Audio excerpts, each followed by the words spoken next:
Mi nombre es Josefina Castañeda. Tengo 71 años. Vivo aquí en Puebla desde que me casé. Y esta es la historia del día en que descubrí que la vida que construí era una mentira completa. ¿Sabes, hija? Todo el mundo piensa que nosotras, las viejas, somos esas criaturas frágiles que viven solo de recuerdos dulces y recetas familiares. Que nuestros corazones ya no laten fuerte. Que nuestras lágrimas ya se secaron con el tiempo. Pero te voy a contar un secreto. El corazón de una mujer de 71 años puede hacerse pedazos, igual que el de una niña de 17. La diferencia es que ya no tenemos tiempo para recomponernos tantas veces. Mi voz está cansada, lo sé.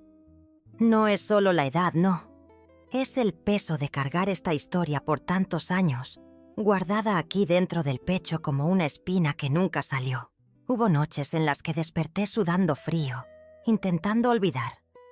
Hubo días en los que me quedaba frente al espejo, ensayando cómo contar esto a alguien, porque el silencio duele más que la verdad. Me vas a escuchar y quizá pienses, «Ay, doña Josefina, eso es cosa de novela mexicana». Pero te juro por el alma de mi madre que cada palabra que voy a decir aquí pasó de verdad. Cada lágrima que derramé, cada noche que pasé en vela, cada vez que sentí que mi mundo se desmoronaba, todo eso fue real como esta silla en la que estoy sentada ahora. Siempre fui una mujer de fe, ¿sabes? De esas que creen que Dios tiene un plan para todo, que el amor verdadero existe, que la familia es sagrada. Construí toda mi vida sobre esos pilares. Me casé joven, tuve hijos, levanté mi casa con mucho amor y dedicación. Pensaba que había encontrado mi lugar en el mundo, que había conseguido aquello que toda mujer sueña. Un hombre que me amara, hijos sanos, un hogar lleno de vida. Pero la vida, mi querida, tiene una forma muy cruel de enseñarnos que no todo lo que brilla es oro. Y lo que descubrí sobre mi marido, sobre mi familia, sobre toda esta vida que creía conocer, cambió todo. No fue solo una traición común, no. Fue algo que me hizo cuestionar cada momento que viví, cada beso que recibí, cada te amo que escuché. Durante 45 años, desperté al lado de un hombre que pensaba conocer como la palma de mi mano. Le preparaba el café cada mañana, lavaba su ropa, cuidaba sus resfriados, compartíamos miedos y alegrías criando a nuestros hijos juntos. 45 años. ¿Puedes imaginarlo? 45 años construyendo una vida con alguien que al final ni siquiera sabía quién era realmente. ¿Sabes qué duele más? Ni siquiera es la traición en sí, es darse cuenta de que pasaste toda la vida siendo una boba, una ingenua que creyó en cada palabra bonita, en cada promesa, en cada gesto de cariño. Es descubrir que mientras estabas ahí, siendo la esposa perfecta, la madre dedicada, había otra vida paralela ocurriendo, con otra mujer, otros hijos, otra familia que también creía ser la única. Me siento como esas personas que descubren que fueron adoptadas ya de grandes. ¿Sabes esa sensación de que todo lo que sabías sobre ti misma era mentira? Así me siento, como si toda mi vida fuera un teatro donde yo era la única que no sabía que estaba actuando. Y lo peor de todo es que las señales estaban ahí, todas. Lo veo ahora con esa claridad cruel que solo trae el dolor. Los viajes de trabajo que se hicieron más frecuentes, las llamadas que atendía en el jardín, ese perfume diferente que a veces sentía en su ropa, hasta esa manera nerviosa que tenía cuando llegaba alguna cuenta o correspondencia a casa. Todo estaba ahí, frente a mí, gritando la verdad. Pero yo elegí no ver. Porque eso es lo que hacemos cuando amamos de verdad, ¿no? Elegimos creer, elegimos confiar, elegimos construir una vida bonita sobre las grietas que preferimos no ver. Porque la alternativa es muy aterradora. La alternativa es aceptar que quizás desperdiciaste los mejores años de tu vida construyendo algo que nunca fue real. Mi madre solía decir que el amor es ciego, pero descubrí que no es así. El amor no es ciego. El amor es terco. El amor es esa persona que insiste en prender la luz del cuarto oscuro, incluso cuando todos gritan que hay un monstruo escondido debajo de la cama. Oímos los gritos, sentimos miedo, pero seguimos prendiendo la luz porque necesitamos creer que el cuarto es seguro. Yo prendí esa luz durante 45 años, hija. Y cuando finalmente tuve el valor de mirar debajo de la cama, encontré algo mucho peor que un monstruo. Encontré una verdad que destruyó todo lo que creía sobre mí misma, sobre mi vida, sobre el significado del amor. Hoy, sentada aquí, con estas manos arrugadas y este corazón cansado, miro hacia atrás y me pregunto, ¿vale la pena contar esta historia? ¿Vale la pena revivir este dolor? Y la respuesta es sí, porque tal vez, solo tal vez, mi dolor pueda servir de lección para alguien. Tal vez una mujer más, nueva que está escuchando esto, reconozca las señales que yo ignoré. Quizá alguien tenga el valor que yo no tuve, porque al final de cuentas, la verdad siempre sale a la luz. No importa cuántos años pasen, cuántas mentiras se cuenten, cuántas vidas dobles se construyan.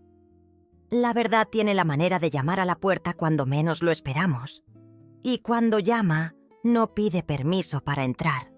Así que acomódate en esta silla, toma una taza de café que te voy a contar una historia que aún sangra dentro de mí. Porque descubrí que el hombre que amé toda la vida tenía una familia entera al otro lado de la ciudad. Y ellos también creían que eran los únicos. En aquella época, hija, vivía en una casa de adobe en el barrio de San José, aquí en Puebla. Era una casa pequeña, pero llena de vida. Las paredes eran gruesas y frescas, pintadas de un amarillo claro que mi esposo Roberto había elegido porque decía que me recordaba al sol de la mañana. El suelo era de ladrillo rojo, de esos que se enceran cada semana hasta brillar como espejo. Justo en la entrada, había un patio con un pequeño jardín donde cultivaba mis plantas. ¡Ay, cómo amaba ese jardín! Tenía jazmines que perfumaban toda la casa cuando llegaba la primavera. Unas rosas que Roberto me regaló en nuestro primer aniversario de bodas. Y un limonero que daba los frutos más dulces que hayas probado. Cada mañana regaba las plantas con el agua de lluvia que recolectábamos en un barril azul grande en la esquina del patio. El aroma de mi casa. Ay, hija, si pudieras sentirlo. Era una mezcla de café recién hecho, de las tortillas que preparaba temprano cada mañana, del jabón de coco que usaba para lavar la ropa y de ese perfume dulce del jazmín que entraba por las ventanas. A veces, cuando el viento soplaba justo, también llegaba el olor de la panadería del señor Martínez, que estaba en la esquina. Y ese aroma de pan fresco mezclado con canela me hacía suspirar de felicidad. Mi rutina era sagrada, como un ritual, que cumplía con amor todos los días. Me despertaba a las 5 de la mañana, incluso antes de que cantara el gallo del vecino. Lo primero que hacía era abrir todas las ventanas para que entrara el aire fresco. Luego iba a la cocina a preparar el café. Usaba un filtro de tela que mi mamá me dio cuando me casé. Y el café siempre era fuerte, muy fuerte, tal como a Roberto le gustaba. Mientras el café se hacía, preparaba la masa para las tortillas. Mis manos ya conocían de memoria los movimientos, la harina, el agua tibia, una pizca de sal, y después ese ritual de amasar hasta que la masa quedara suave y tersa. El ruido de la masa golpeando la tabla era como música para mí. Toc, toc, toc. Un ritmo que resonaba por toda la casa aún silenciosa.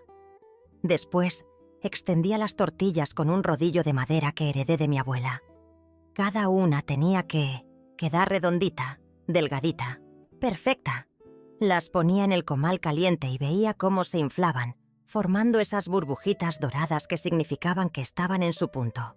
El olor de las tortillas calientes se esparcía por toda la casa como un abrazo cálido. Roberto siempre bajaba a las 6:30 en punto. Yo escuchaba sus pasos en la escalera de madera.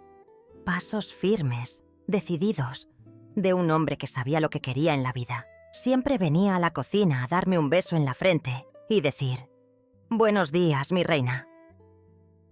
Su voz era grave, medio ronca de recién despertado, pero cariñosa.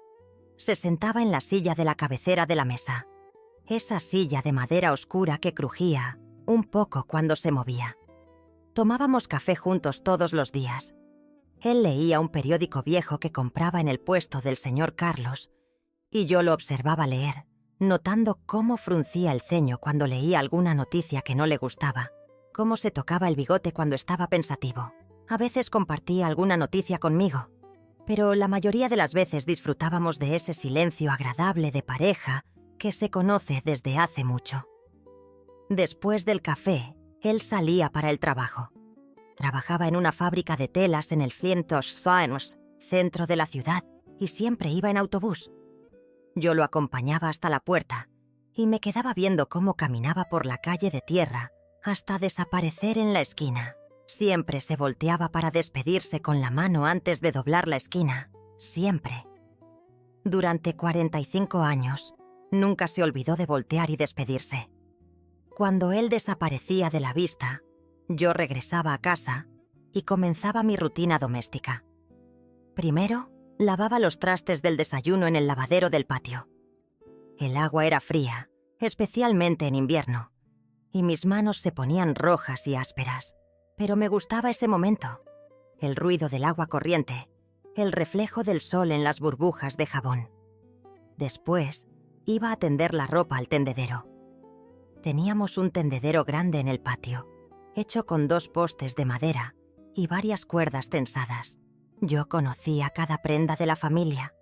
Las camisas blancas de Roberto que planchaba con tanto cuidado, la ropa colorida de mis hijos, mis vestidos sencillos pero siempre limpios y olorosos. Me gustaba verlas. La ropa bailando con el viento, parecían banderitas de fiesta. La radio estaba prendida todo el día. Era una radio vieja, un poco rayada, que estaba en la repisa de la cocina. Ponía música mexicana, rancheras que me hacían suspirar y, a veces, noticias de la ciudad. Yo tarareaba mientras hacía las tareas y mi voz resonaba por las paredes de la casa junto con la música. A la hora de la comida preparaba la comida para toda la familia. Mis hijos regresaban de la escuela con las mejillas rojas por el calor, todos hablando a la vez sobre lo que habían aprendido, sobre los amigos, sobre las travesuras del día. La mesa se llenaba de risas y conversaciones, y yo me sentía la mujer más realizada del mundo. Por la tarde, después de que todos salían otra vez, Roberto al trabajo, los niños a jugar en la calle, tenía mi momento de paz. Me sentaba en la mecedora de la veranda, tomaba mi costura y me quedaba ahí, observando el movimiento de la calle. Saludaba a las vecinas que pasaban, intercambiaba algunas palabras sobre el clima, sobre la familia. Era una vida simple, pero llena de significado. Cuando el sol comenzaba a ponerse, ya estaba preparando la cena. Roberto llegaba cansado, pero siempre con una sonrisa para mí. Cenábamos en familia, contábamos cómo había sido el día, hacíamos planes para el fin de semana. Después, él y yo nos sentábamos en la veranda a tomar un té y platicar de todo y de nada. La noche llegaba despacio, con ese ruido agradable de grillos en el jardín y el olor a comida que los vecinos preparaban.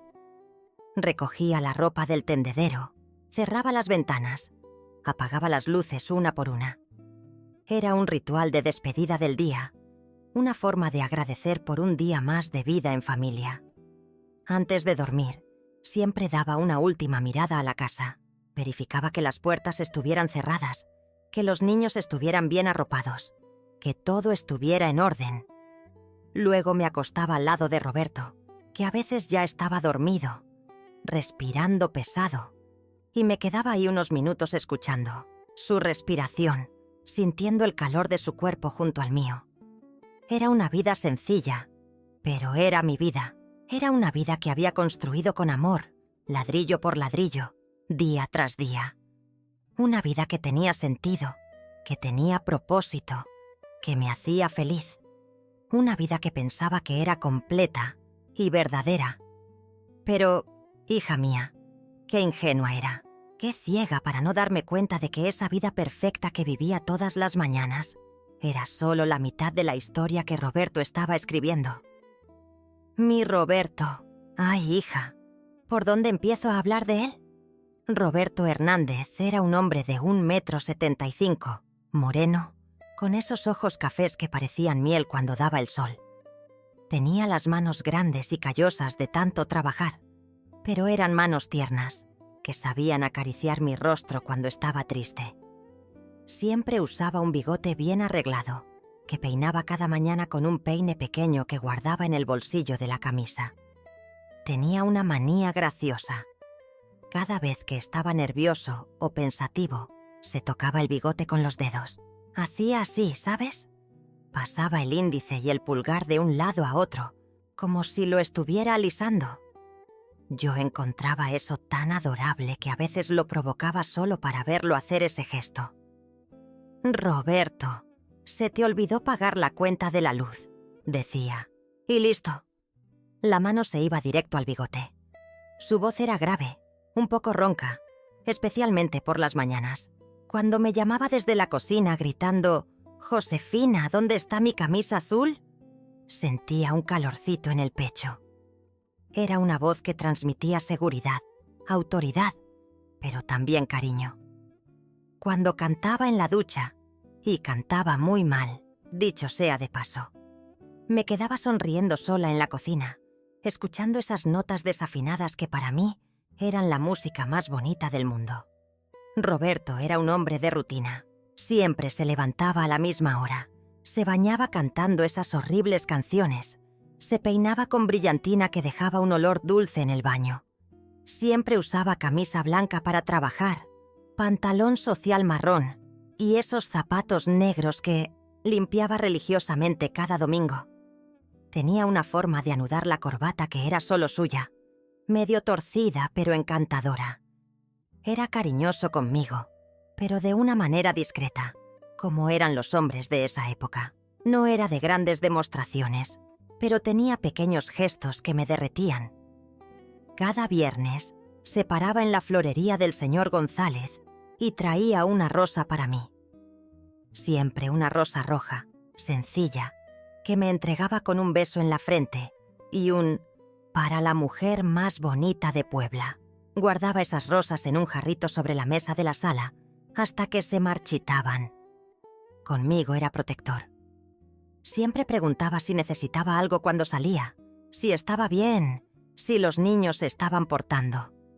Tenía celos bobos a veces. No le gustaba cuando el panadero, el señor Martínez, platicaba mucho conmigo, o cuando algún vecino elogiaba mi vestido nuevo. Pero era un celos lindo, que me hacía sentir deseada, especial. Ahora los hijos. Ay, mi corazón. Mi primogénito, Diego, tenía 23 años en esa época. Era la imagen de su padre, pero con el temperamento de mi familia, más hablador, más expansivo. Diego era alto, delgado, con esos ojos inteligentes que parecían verlo todo. Trabajaba en un taller mecánico y siempre llegaba a casa con las manos sucias de grasa, que trataba de limpiar en el fregadero de la cocina sin que yo lo viera. Diego tenía la manía de tamborilear los dedos cuando estaba ansioso. Lo hacía en la mesa de la cena, en la silla de la sala, en cualquier superficie que encontraba. Toc, toc, toc, toc, en un ritmo que solo él entendía. Cuando yo me quejaba, se reía y decía: «Perdón, mamá, es más fuerte que yo». Su risa era fuerte, contagiosa, de esas que hacían vibrar toda la casa de alegría. Él era mi confidente, mi amigo. Cuando Roberto salía para sus viajes de trabajo, era con Diego con quien yo desahogaba mis preocupaciones. «Mamá, papá está trabajando mucho». decía, siempre defendiendo al padre. Él hace eso por nosotros. Diego creía ciegamente en su padre. Tenía una admiración que rozaba la adoración. Era bonito de ver, pero también me partía el corazón, después cuando todo salió a la luz. Mi hija del medio, Carmen, tenía 19 años y era mi compañera en todas las horas. Era bajita como yo, pero tenía una personalidad fuerte, decidida. Estudiaba para ser maestra y siempre tenía la mesa llena de libros y cuadernos. Tenía una forma de fruncir el ceño cuando estaba concentrada que me recordaba a mi madre. Carmen era la más cuestionadora de la familia. Siempre preguntaba por qué las cosas eran como eran. Siempre quería entender el mundo más allá de las paredes de nuestra casa. A veces eso molestaba a Roberto, que decía que las mujeres no necesitaban saber tantas cosas, pero yo veía en ella una fuerza que yo no tuve en mi juventud, un coraje que me enorgullecía y me asustaba al mismo tiempo. Tenía una voz dulce pero firme. Cuando no estaba de acuerdo con algo, no gritaba, pero se sentía en su voz una determinación que no aceptaba un no por respuesta. «Mamá, ¿no te parece raro que papá viaje tanto?», preguntaba a veces. Y yo siempre respondía: «Hija, tu papá trabaja mucho para darnos una buena vida». Pero Carmen seguía con esa mirada inquisitiva que me dejaba inquieta. Y mi más pequeño, mi Luis, tenía 16 años y era mi bebé, mi consentido. Era el que más se parecía a mí físicamente. Bajito, con los ojos claros de mi familia y una sonrisa que iluminaba cualquier lugar. Luis era artista, siempre dibujando, siempre creando algo con las manos. Hacía muñecos de barro, dibujaba retratos de la familia, inventaba juguetes para los niños del vecindario. Luis tenía una manera tímida, delicada, hablaba bajito, como si tuviera miedo de molestar a alguien. Cuando estaba nervioso se mordía el labio inferior hasta ponerlo rojo. Yo siempre le decía que dejara esa manía, pero él ni se daba cuenta que lo hacía. Era demasiado sensible para este mundo, hija mía. Lloraba cuando veía algún animal lastimado. Se ponía triste por días cuando peleaba con algún amigo. Él era el hijo que más se quedaba en casa conmigo. Mientras Diego salía con sus amigos y Carmen estudiaba, en la biblioteca Luis se quedaba en la cocina, dibujando mientras yo cocinaba. Platicábamos de todo, de sus dibujos, de mis sueños de juventud, de la vida. Él era mi confidente de corazón, el que entendía mis silencios y sabía cuándo necesitaba un abrazo. Y también estaba mi suegra, doña Esperanza, que vivía en una casita pequeña al lado de la nuestra. Tenía 89 años, era chiquita, toda arrugada, pero con una energía que avergonzaba a gente de 20. Siempre usaba vestidos oscuros, un crucifijo dorado en el cuello, y tenía ese olor característico a agua de colonia y medicina que tienen todas las viejitas. Doña Esperanza era mi segunda madre. Cuando me casé con Roberto, ella me enseñó todo sobre cómo cuidar la casa, cómo sazonar la comida como a él le gustaba, cómo lidiar con sus manías. Amaba a los nietos, especialmente a Luis, que era el único que tenía paciencia para escuchar sus historias interminables sobre cuando era joven. Tenía una voz muy fina, pero una personalidad fuerte. Cuando no le gustaba algo, todos se enteraban. «Esa niña se está volviendo muy respondona», decía sobre Carmen. «Ese niño necesita mano firme», reclamaba sobre Luis. Pero en el fondo yo sabía que nos amaba a todos perdidamente. La familia entera se reunía para el almuerzo del domingo. La mesa se llenaba, ruidosa, viva. Roberto en la cabecera, contando chistes malos que hacían reír a todos, de todas formas. Diego y Carmen discutiendo sobre política, sobre el futuro de México. Luis mostrando sus dibujos más recientes a doña Esperanza, que siempre decía que iba a ser un gran artista. Y yo ahí en medio, sirviendo comida, llenando vasos, sintiéndome la mujer más completa del mundo. Éramos una familia unida, ¿sabes? De esas que ves en las películas y piensas, ¡qué familia tan bonita! Teníamos nuestros problemas, nuestras rabietas, nuestros momentos de tensión, pero al final del día siempre terminábamos riendo juntos en la sala, escuchando la radio, cada quien haciendo lo suyo, pero todos ahí, cerquita unos de otros. Roberto siempre decía que éramos su mayor logro. «Ustedes son mi riqueza», repetía. «Mi familia es lo más valioso que tengo en este mundo». Y yo creía, hija mía, creía con toda la fuerza de mi corazón. Pensaba que éramos especiales, únicos, que teníamos algo que pocas familias tenían. Qué ingenua era. ¿Cómo podía imaginar que ese mismo hombre que me besaba la frente cada mañana, que jugaba con mis hijos, que cuidaba a su propia madre, con tanto cariño?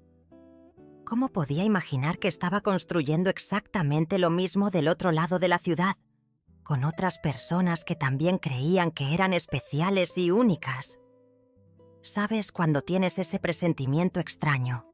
Ese nudo en el estómago que no sabes explicar. Así empezó todo, hija mía. Era un martes de marzo. Lo recuerdo como si fuera ayer. El cielo estaba medio gris. Esas nubes pesadas que anuncian lluvia pero no se atreven a caer.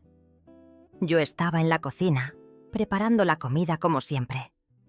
Roberto había salido a trabajar normalmente, con el beso en la frente de siempre.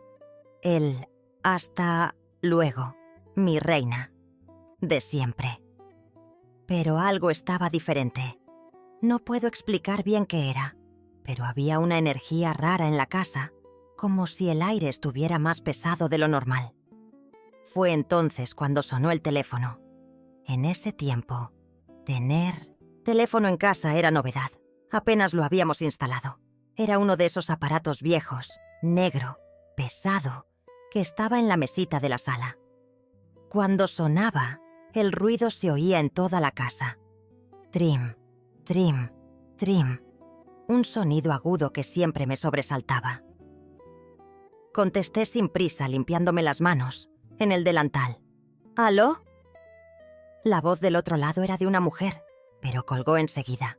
Me quedé parada, sosteniendo el teléfono, escuchando ese ruido de tú que hace cuando alguien cuelga. Pensé, qué extraño. Pero volví a la cocina porque la comida estaba en el fuego. 15 minutos después, volvió a sonar el teléfono. Esta vez, cuando contesté, la mujer no colgó. Respiró profundo y preguntó, ¿Roberto Hernández vive ahí? La voz era joven, medio temblorosa, como si estuviera nerviosa. Sí vive, pero no está ahora. Está en el trabajo. ¿Quién quisiera hablar con él? Silencio. Un silencio largo, incómodo. Podía escuchar su respiración del otro lado de la línea. Luego preguntó, ¿usted es la esposa de él? Algo en su tono me hizo sentir un escalofrío. Sí, soy Josefina Castañeda. ¿Puedo ayudar en algo? Más silencio. Luego dijo, casi susurrando, «Perdón, fue un error». Y colgó. Me quedé ahí, con el teléfono en la mano, sintiendo un nudo en el estómago que no podía explicar. ¿Por qué esa mujer había preguntado si yo era su esposa así? ¿Por qué parecía sorprendida? Esa noche, cuando Roberto llegó, le comenté sobre la llamada. «Amor, una mujer llamó buscando por ti. Dijo que fue un error cuando supo que yo era tu esposa». Roberto se estaba quitando la corbata, de espaldas a mí. Vi por el espejo de la cómoda que se tensó por un segundo. Sus manos se quedaron en el aire. Luego siguió quitándose la corbata como si nada hubiera pasado. «Debe ser alguien del trabajo», dijo sin voltear. A veces las secretarias llaman para confirmar cosas. Pero algo en su voz era diferente. Tenía una prisa, una urgencia por terminar el tema que no era normal en él. A Roberto siempre le gustaba platicar conmigo sobre el día, sobre las personas que veía, sobre los problemas del trabajo. Esa noche se fue a dormir temprano. Dijo que tenía dolor de cabeza, que había sido un día pesado. Yo me quedé en la sala, cosiendo, pero mi mente estaba inquieta. Seguía repasando esa llamada, la voz de la mujer, la forma en que Roberto reaccionó. Algo estaba mal, pero no podía descubrir qué. En los días siguientes, empecé a notar pequeñas cosas que antes pasaban desapercibidas. Roberto siempre fue un hombre de rutina, pero de repente sus rutinas cambiaron. Empezó a salir más temprano para el trabajo, diciendo que tenía reuniones importantes. Llegaba más tarde, siempre con una excusa. Tuve problema con la máquina. El jefe me pidió quedarme más tiempo. Me paré a tomar una cerveza con los colegas. Una semana después de la llamada, llegó a casa con un perfume diferente. En promoción, la ropa. No era el perfume que conocía. No era el olor de la fábrica, ni el olor de la calle. Era un perfume dulce, floral, perfume de mujer. Cuando me abrazó, sentí ese olor extraño y mi corazón se aceleró. Roberto, ¿qué perfume es? ¿Ese? Pregunté, tratando de sonar indiferente. Él se apartó rápido, como si el abrazo le hubiera quemado. ¿Qué perfume? No siento nada. Pero yo veía que estaba nervioso, jugando con el bigote de esa manera que hacía cuando estaba incómodo. Debe ser de la mujer que se sentó a mi lado en el camión, dijo, y se fue directo al baño. Ya sabes cómo es camión lleno. Uno queda pegado a los demás. Tenía sentido, claro. Los camiones en Puebla siempre han estado llenos, especialmente en la hora pico, pero algo en la forma en que lo dijo, la prisa que tuvo para alejarse de mí, me dejó ese sabor amargo en la boca. Empecé a fijarme más en su ropa. Siempre fui yo quien lavaba, quien planchaba, quien cuidaba el guardarropa de la familia. Conocía cada camisa, cada pantalón, cada calcetín. Y de repente empecé a encontrar cosas extrañas. Un cabello rubio en el cuello de la camisa. Y yo soy morena, hija mía. Una mancha de labial claro en la manga. Y yo siempre he usado labial, oscuro, rojo. Roberto, ¿qué mancha es esta? Pregunté mostrando la camisa. Él miró rápido y dijo, debe ser ketchup de la comida que comí en el trabajo. Pero no era ketchup, era labial. Yo sé la diferencia. He lavado ropa por 25 años. Conozco cada tipo de mancha que existe. Los viajes de trabajo empezaron a ser más frecuentes. Antes Roberto viajaba 1 o 2 veces al año. De repente, viajaba 1 vez al mes. La empresa está expandiéndose, explicaba. Necesito visitar las sucursales, entrenar al personal. Siempre tenía una explicación lógica. Siempre tenía sentido. Pero una cosa llamó mi atención. Nunca más me dejaba hacer su maleta. Antes, siempre era yo quien separaba la ropa. Doblaba todo con cuidado. Ponía los medicamentos y los productos de afeitar. De repente comenzó a hacerlo solo, en la madrugada, cuando yo dormía. Decía que no quería molestarme, que yo ya hacía mucho por él. Una noche me desperté y él no estaba en la cama. Eran las 2 de la mañana. Me levanté, busqué por la casa y lo encontré en la sala, hablando bajito por teléfono. Cuando me vio, colgó rápido. ¿Quién era, amor? Nadie. Llamada equivocada. Ya sabes cómo es. Hay gente que no sabe qué hora es. Pero yo escuché un pedacito de la conversación. Lo escuché decir, no, no puedo ahora. Ella está aquí. ¿Ella? ¿Quién era ella? Quise preguntar, pero algo me detuvo. Tal vez miedo a la respuesta. Tal vez esa parte de nosotros que prefiere no saber cuando la verdad puede doler demasiado. Los domingos en familia también empezaron a cambiar. Roberto siempre fue el centro de la mesa, el que contaba chistes, el que animaba a todos. Pero de repente estaba distante, pensativo. A veces lo sorprendía mirando al vacío, con una expresión que no podía descifrar. Cuando le preguntaba si estaba bien, sonreía y decía: «Claro, mi reina, solo estoy cansado».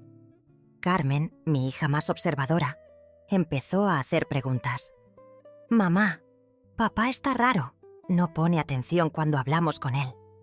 Diego defendía a su papá. «Está trabajando mucho, Carmen, déjalo en paz». Pero hasta Luis, el más pequeño, empezó a notar. «Mamá, ¿por qué papá ya no juega conmigo? Yo siempre ponía excusas. Tu papá está con mucho trabajo. Está preocupado por unos problemas de la empresa. Ya saben, los adultos tienen responsabilidades». Pero en el fondo, yo también sentía esa distancia. Roberto estaba ahí, presente físicamente, pero era como si una parte de él siempre estuviera en otro lugar. Una tarde, mientras limpiaba el cuarto, encontré un recibo en el bolsillo de su pantalón. Era de una florería, pero no era la florería del señor González, donde siempre compraba mis rosas los viernes. Era de una florería del otro lado de la ciudad, un lugar donde él no tenía motivo para estar. El recibo era de un ramo de rosas blancas, y él siempre me daba rosas rojas. Me quedé sentada en la cama, sosteniendo ese papel pequeño, sintiendo que el mundo se movía bajo mis pies. ¿Para quién había comprado rosas blancas? ¿Por qué en una florería del otro lado de la ciudad? Cuando él llegó a casa esa noche, yo tenía el recibo en la mano. Mi corazón latía tan fuerte que pensé que lo iba a escuchar. «Roberto, encontré esto en tu bolsillo». Le mostré el papel. Él miró, y por primera vez en 25 años de matrimonio, vi miedo en sus ojos. Miedo real, puro, de esos que hacen a las personas mostrarse tal como son. «Ah, eso», dijo tratando de parecer casual. «Lo compré para doña Esperanza. Ella estaba triste por la muerte de la comadre Luz. Pero doña Esperanza vivía al lado de nuestra casa. ¿Por qué iba él a ir del otro lado de la ciudad a comprar flores para ella? ¿Y por qué rosas blancas si ella siempre prefirió claveles?» Esa noche me acosté a su lado y miré al techo hasta que salió el sol. Sentía que estaba en un barco en alta mar, balanceándome, sin saber si llegaría a tierra firme. Todos esos pequeños signos, todas esas pequeñas rarezas que había ignorado durante meses, de repente todo cobraba sentido. Pero, ¿sabes qué es lo peor, hija mía? Aún no quería creerlo. Seguía inventando excusas para él en mi cabeza. Seguía pensando que estaba paranoica, celosa, que veía cosas donde no había nada. Porque aceptar la verdad significaba aceptar que todo lo que creía sobre mi vida, sobre mi matrimonio, sobre mi marido, todo eso podía ser mentira. Y yo no estaba preparada para eso. Todavía no. Fue un jueves, 15 de junio. Recuerdo la fecha porque era el cumpleaños de mi madre, que ya había muerto hace 10 años.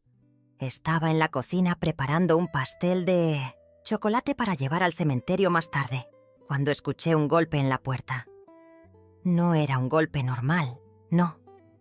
Era un golpe insistente, desesperado, como si la persona del otro lado tuviera prisa o miedo.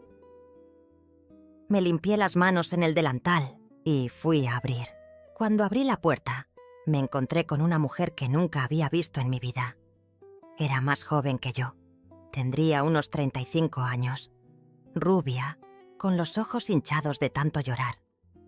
Sostenía a un niño pequeño en brazos, un niño de unos 3 años que tenía los ojos exactamente iguales a los de Roberto. «¿Usted es Josefina Castañeda?» Su voz tembló al decir mi nombre. Yo confirmé, sintiendo un escalofrío en la espalda. Algo en esa mujer, en la forma en que me miraba, en el niño que cargaba, me hizo sentir que mi vida estaba a punto de cambiar para siempre. «Yo soy Elena Vázquez». dijo respirando profundo como si se preparara para saltar de un precipicio. Y este es mi hijo, nuestro hijo, Miguel, hijo de Roberto. El mundo se detuvo, literalmente se detuvo. Sentí como si alguien me hubiera dado un puñetazo en el estómago, como si todo el aire de mis pulmones se hubiera ido de golpe. Me quedé allí, parada en la puerta, mirando a esa mujer, a ese niño, tratando de procesar lo que acababa de decirme. Lo siento, creo que hubo un error, logré decir, mi voz sonando rara, ronca. Mi marido Roberto no tiene otros hijos. Nosotros tenemos 3 hijos. Diego, Carmen y Luis Elena negó con la cabeza, las lágrimas bajando por su rostro. No, señora, no hubo error. Roberto Hernández Morales trabaja en la fábrica de tejidos San Miguel. Vive en esta calle. Él es padre de mi hijo Miguel y también de mi hija Sofía, que tiene 5 años. 2 hijos. 2 niños. Me agarré de la puerta para no caer. Eso no puede ser, murmuré. Pero aún diciendo eso, mi mente conectaba los puntos. Los cabellos rubios en la camisa de él, el perfume dulce, los viajes constantes, el recibo de la florería del otro lado de la ciudad. ¿Puedo pasar?, preguntó Elena viendo que estaba a punto de desmayarme. Necesito hablar con usted. La dejé entrar, medio en trance. Fuimos a la sala. Ella se sentó en el sofá con el niño en brazos. Miguel, el niño, me miraba con curiosidad y yo no podía dejar de mirarlo. Tenía la nariz de Roberto, la forma de la boca, hasta ese gesto de mover las cejas cuando estaba pensativo. ¿Cuánto tiempo llevan? No pude terminar la pregunta. 8 años, respondió secándose las lágrimas. Nos conocimos en una fiesta de la empresa. Él me dijo que era viudo, que vivía solo, que no tenía familia. Yo era joven, trabajaba como secretaria en una empresa pequeña. Él era mayor, más experimentado. Me trataba como a una princesa. 8 años. 8 años de mentiras, de vida doble, de que yo fuera una completa idiota. Sentí un sabor amargo en la boca, una náusea que subía del estómago. Durante todos esos años, él me visitaba 3 veces por semana. Decía que trabajaba mucho, que necesitaba viajar constantemente, pero que me amaba y que algún día viviríamos juntos. Cuando quedé embarazada de Miguel, él se puso tan feliz. Dijo que iba a ser el mejor padre del mundo. Escuchaba todo eso como si fuera una pesadilla. 3 veces por semana. Los días que llegaba tarde a casa, los días que decía que tuvo problemas en la fábrica, los días que me besaba la frente y decía que me amaba. Tiene una casa cerca de donde yo vivo, continuó Elena. Una casa pequeña pero ordenada. Él dijo que la compró para nosotros, que era nuestro nido de amor. Dormía ahí a veces, especialmente los fines de semana que decía que tenía que trabajar. Fines de semana, esos fines de semana en que él desaparecía para resolver problemas de la empresa, para visitar clientes importantes. Yo me quedaba en casa con los niños, cuidando la casa, esperando que él regresara, extrañándolo. Ayer, continuó Elena con la voz quebrada, decidí hacerle una sorpresa. Tomé a los niños y vine aquí, a la casa que él siempre decía que era suya. Quería conocer dónde vivía. Quería que los niños vieran dónde el papá pasaba el tiempo. Dios mío del cielo. Ella había venido aquí, a mi casa, con sus hijos, pensando que iba a hacerle una sorpresa. Cuando llegué aquí ayer por la mañana, vi que él salía de la casa. Pero no, estaba solo, estaba con usted, y ustedes se besaron en la puerta antes de que él saliera. Después, vi a 3 jóvenes salir de la casa también. Me escondí detrás del árbol de la esquina, observando. Lo recordé. Ayer en la mañana, Roberto Me había besado en la puerta como siempre hacía. Diego, Carmen y Luis habían salido poco después. Una mañana normal, común, que para mí no tenía nada de especial. Pero para Elena fue el fin del mundo. Esperé a que él regresara en la noche. Cuando llegó a la casa que decía que era suya, yo estaba ahí esperando. Pregunté quién era usted, quiénes eran esos jóvenes. Él intentó mentir. Dijo que usted era la empleada doméstica, que los jóvenes eran inquilinos a quienes alquilaba habitaciones. Empleada doméstica, inquilinos, 25 años de matrimonio, 3 hijos, toda una vida construida juntos. Y yo era la empleada doméstica. Sentí una rabia tan grande que me temblaron las manos. Pero entonces dije que los había visto besándose, que parecían una pareja. No pudo sostener la mentira. Se derrumbó, empezó a llorar y confesó todo. Dijo que estaba casado desde hacía 25 años, que tenía 3 hijos, que nunca tuvo el valor de elegir entre las 2 familias. Nunca tuvo valor de elegir, como si fuéramos opciones en un menú, como si nuestras vidas fueran cosas que él simplemente podía decidir entre una u otra. Le grité, continuó Elena, mientras el niño Miguel se acurrucaba más en su regazo. Le grité que había destruido mi vida, que había perdido los mejores años de mi juventud con un hombre casado, que mis hijos crecerían sin padre. Él dijo que amaba a las 2, que no sabía qué hacer. Amaba a las 2. ¿Qué tipo de amor es ese que necesita ser dividido, escondido, mentido? ¿Qué tipo de amor es ese que construye 2 vidas separadas, 2 familias que no saben la una de la otra? Entonces le dije que iba a contarle todo a usted, que usted tenía derecho a saber. Él me rogó que no lo hiciera.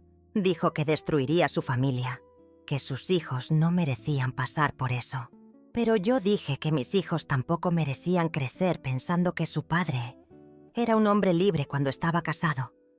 Escuchaba todo eso sintiendo como si estuviera flotando fuera de mi cuerpo, como si estuviera viendo la vida de otra persona. Esa no podía ser mi vida. Esa no podía ser mi historia. Él me pidió tiempo. Dijo que iba a resolver todo, que tomaría una decisión. Pero ya no podía más, señora.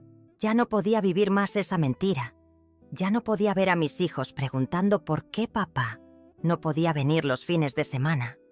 ¿Por qué no podíamos visitar a su familia? Elena se detuvo para respirar. Se limpió las lágrimas otra vez. El niño Miguel se había quedado dormido en su regazo. Y dormido se parecía aún más a Roberto. Podía ver rasgos de mis hijos en él, especialmente de Luis cuando era pequeño. Vine aquí porque usted tiene que saber, dijo mirándome directamente a los ojos. Porque imagino que usted ya había notado que algo estaba raro, porque ninguna de las 2 merece vivir en una mentira. Sentí una lágrima deslizarse por mi rostro, después otra y otra, y de repente estaba llorando como no lloraba hace años, llorando por esa mujer que perdió 8 años de vida, llorando por esos niños que no tenían culpa de nada, llorando por mí, por mis hijos, por toda esta vida que creía verdadera. ¿Dónde está ahora?, logré preguntar entre las lágrimas. No sé, respondió Elena. Después de que dije que iba a buscarla, él salió de la casa. Dijo que necesitaba pensar, que volvería esa noche. Pero ya no puedo esperar más, señora. Ya no puedo fingir que todo está bien. Quedamos ahí, las 2, llorando en silencio. 2 mujeres que amaron al mismo hombre. 2 mujeres que construyeron vidas alrededor de un hombre que realmente no existía. 2 mujeres que descubrieron, en el mismo día, que eran solo mitades de una historia que él escribía solo. Cuando Elena se fue, 1 hora después, me quedé sola en la sala. La casa estaba silenciosa, pero podía oír mi corazón latiendo en el pecho, fuerte, desesperado. Miré alrededor. Los muebles que Roberto y yo habíamos comprado juntos, las fotos de la familia en la pared, todos esos objetos que contaban la historia de un matrimonio que, aparentemente, nunca fue lo que yo pensaba que era. A las 7 de la noche, oí la llave girando en la cerradura. Roberto llegó a casa como siempre llegaba, cansado, con el portafolio en la mano. Pero cuando me vio sentada en la sala, todavía con el delantal sucio de harina del pastel que nunca terminé, supo que todo había cambiado. «Josefina», dijo la voz baja, culpable. «Puedo explicar». Pero yo no quería explicaciones. No en ese momento. Solo pude mirarlo y decir: 25 años, Roberto. 25 años. Y fue entonces cuando mi vida, tal como la conocía, llegó a fin. Cuando Elena se fue, la casa quedó en un silencio que parecía gritar dentro de mí. Un silencio pesado, sofocante, que llenaba cada rincón, cada rendija de ese hogar que hasta entonces pensaba que era mi santuario. Me encontré sola en la sala, aún con el delantal manchado de harina del pastel que nunca terminé. Era el cumpleaños de mi madre, un día que debería ser de dulce recuerdo, pero que ahora estaba manchado por una amargura indescriptible. Mi corazón latía tan fuerte que podía escucharlo en mis oídos, un tambor descompasado que resonaba mi propia desilusión. Miré alrededor, y todo lo que antes me daba consuelo, ahora parecía un escenario de una obra donde yo era la única actriz que no sabía de la farsa. Los muebles que Roberto y yo elegimos juntos, las fotos familiares en la pared, cada objeto que contaba la historia de un matrimonio de 25 años, todo se transformó en un recuerdo doloroso, un recordatorio constante de una vida que, aparentemente, nunca fue lo que yo pensaba. Mi visión estaba turbia por las lágrimas que no dejaban de caer. Corrían calientes por mi rostro arrugado, mojando mi delantal y cayendo en el piso de ladrillo rojo que tanto esmeraba al limpiar. Pero esas lágrimas ya no eran las de una niña de 17 años que se recupera fácilmente. Eran las lágrimas de una mujer de 71, para quien el tiempo para recomponerse ya escaseaba. A las 7 de la noche, cuando escuché la llave girar en la cerradura, mi cuerpo se tensó. Era Roberto. Entró como siempre, cansado, con el portafolio de trabajo en la mano. Pero esta vez no hubo el abrazo de siempre, el beso en la frente, el «buenos días, mi reina», que siempre calentaba mi corazón. Nuestros ojos se encontraron y en su mirada vi miedo. Un miedo puro, revelador, que derrumbó cualquier resto de duda que aún pudiera existir dentro de mí. Su voz salió baja, cargada de culpa. «Josefina», dijo, «puedo explicar». Pero yo no quería explicaciones. En ese momento, no había palabras que pudieran sanar la herida que él había abierto en mi alma. El impacto era tan profundo que apenas podía respirar. Mi garganta estaba apretada, las palabras atrapadas. Solo pude balbucear. 25 años, Roberto. 25 años. Era el resumen de una vida, de una dedicación, de un amor que creía inquebrantable. Y con esas pocas palabras, mi vida, tal como la conocía, llegó a su fin. En los días siguientes, la casa que antes estaba llena de vida y risas se convirtió en una tumba de recuerdos. El olor a café recién hecho, tortillas calientes y jazmines fue sustituido por el olor al dolor, la traición y la desesperación. Me arrastraba por las habitaciones, mis pasos resonando en el piso de ladrillo como los de un alma perdida. La radio, que antes tocaba rancheras que me hacían suspirar, ahora estaba enmudecida, y el silencio me parecía ensordecedor. Ya no había el canto en la ducha de Roberto, ni el ritmo de la masa de tortillas golpeando la tabla. Mis manos, antes hábiles en la cocina y la costura, estaban paralizadas. La comida perdía sabor, y apenas podía tragar. Mis hijos, antes llenos de vida y preguntas, ahora caminaban por la casa en silencio, con miradas perdidas y preocupadas. Diego, mi confidente, no sabía cómo consolarme. Carmen, la cuestionadora, ya no hacía preguntas, solo mostraba un semblante de profunda tristeza. Y Luis, mi bebé, mi consentido, mi artista, ya no dibujaba en la cocina a mi lado. Sus ojos claros, que antes iluminaban cualquier lugar, ahora cargaban un peso que no correspondía a su edad.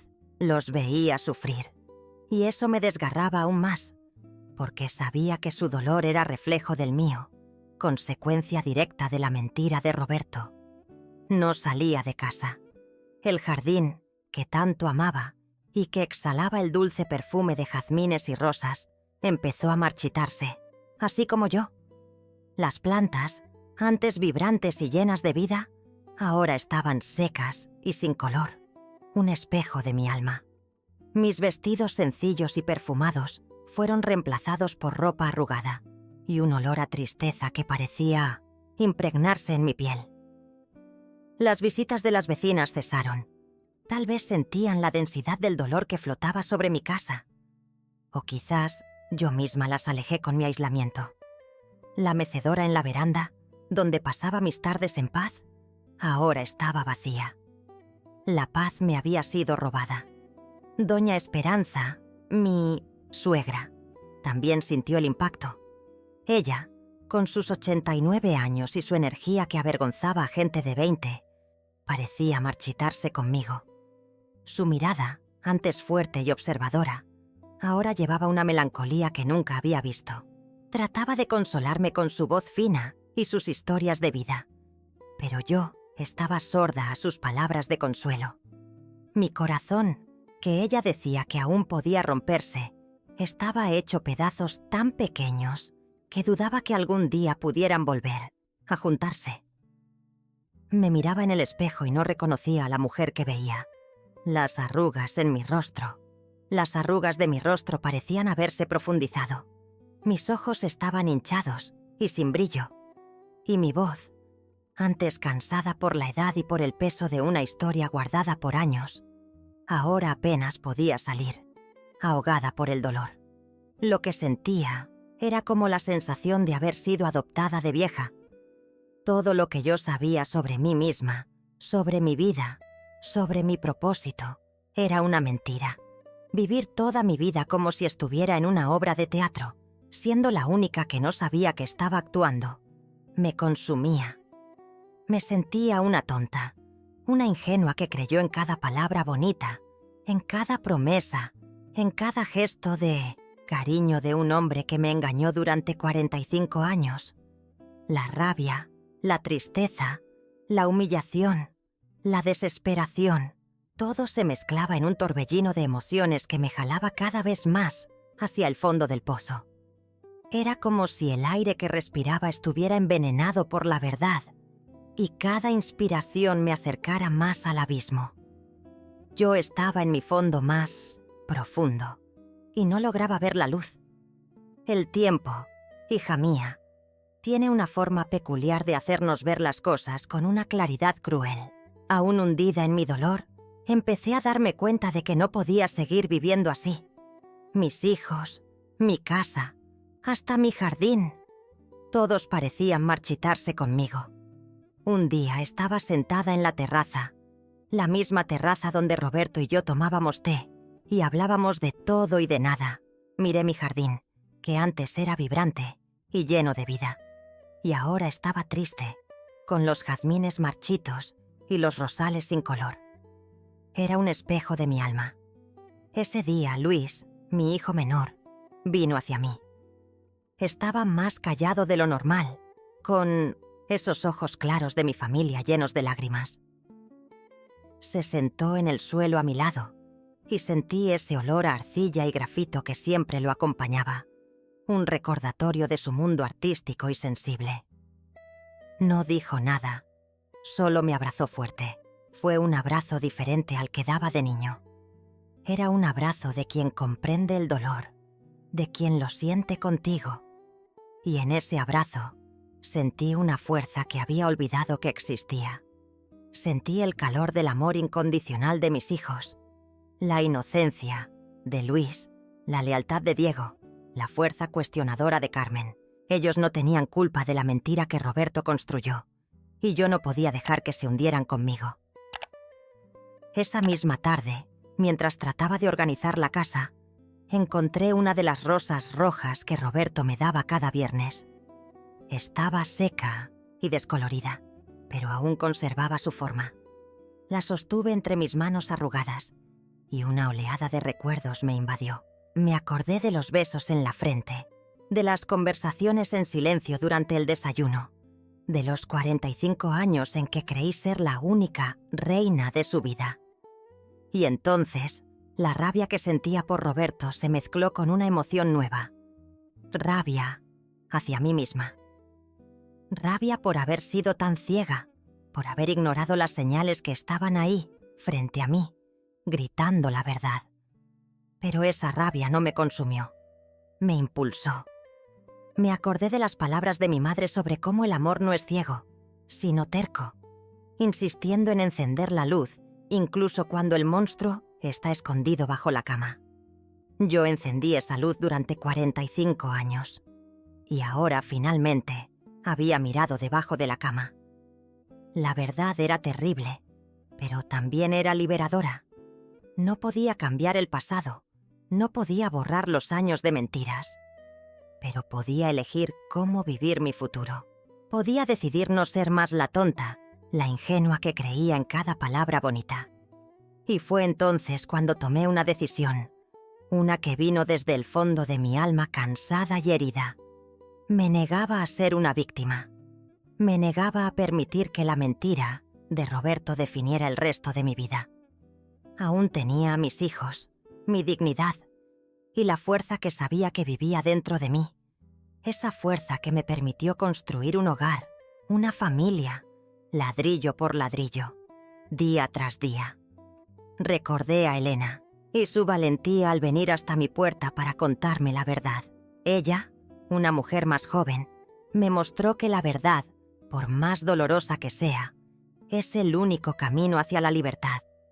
Y en ese momento, decidí que yo también merecía esa libertad. Todavía dolía, por supuesto.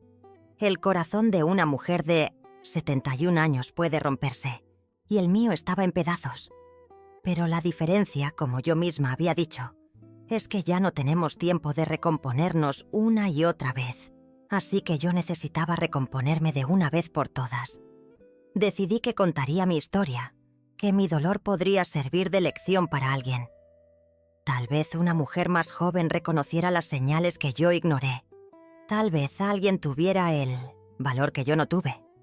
Porque, como bien sabía, la verdad siempre sale a la luz, no importa cuántos años pasen, cuántas mentiras se digan, cuántas vidas dobles se construyan. La verdad tiene una forma de tocar a la puerta cuando menos lo esperas. Y cuando toca, no pide permiso para entrar. Y fue así, sentada en esa terraza, con la rosa seca en las manos y la mirada puesta en mi jardín marchito, que encontré mi ruptura interior. No fue un grito, no fue una explosión, fue una calma, una certeza silenciosa de que iba a sobrevivir. Tenía que sobrevivir. Por mí, por mis hijos y por todas las Josefinas que algún día pudieran verse reflejadas en mi historia. Ya no sería más el personaje ingenuo de un teatro ajeno. Sería la narradora de mi propia verdad. Y a partir de ese día, comencé a recoger los pedazos de mi corazón, uno por uno, sabiendo que la vida que había construido era una completa mentira, pero que mi fuerza para reconstruirme sería la verdad más pura. La vida, hija mía, es como un bordado intrincado. Una cree que está tejiendo un patrón perfecto, con hilos fuertes y colores vibrantes, cada puntada en su lugar, formando una imagen clara y hermosa. Nos dedicamos, soñamos y creemos que el resultado será la obra maestra que imaginamos. Yo, durante 45 años, pensé que estaba bordando uno de los cuadros más bellos que existían.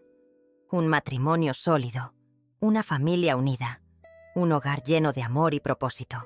Cada desayuno, cada risa de mis hijos, cada rosa roja que Roberto me traía, eran puntadas que parecían consolidar esa imagen. Me sentía la mujer más realizada del mundo, la más completa. Pero la verdad, mi querida, es que no todo bordado que brilla es oro. A veces, detrás de la belleza aparente, hay nudos escondidos, hilos sueltos e incluso un patrón secreto que no alcanzábamos a ver. Y lo que descubrí fue que, mientras yo bordaba mi mitad del cuadro con toda mi dedicación y amor, Roberto estaba tejiendo otra tapicería, con otros colores y otros dibujos, en un lugar que yo ni siquiera imaginaba que existía. Estaba construyendo una vida paralela, con otra mujer, otros hijos, otra familia que también pensaba que era la única. Y esa revelación, hija mía, deshizo cada puntada de mi bordado, dejándome con un enredo de hilos sueltos y un vacío aterrador. Yo solía creer que Dios tenía un plan para todo, que el amor verdadero existía, que la familia era sagrada.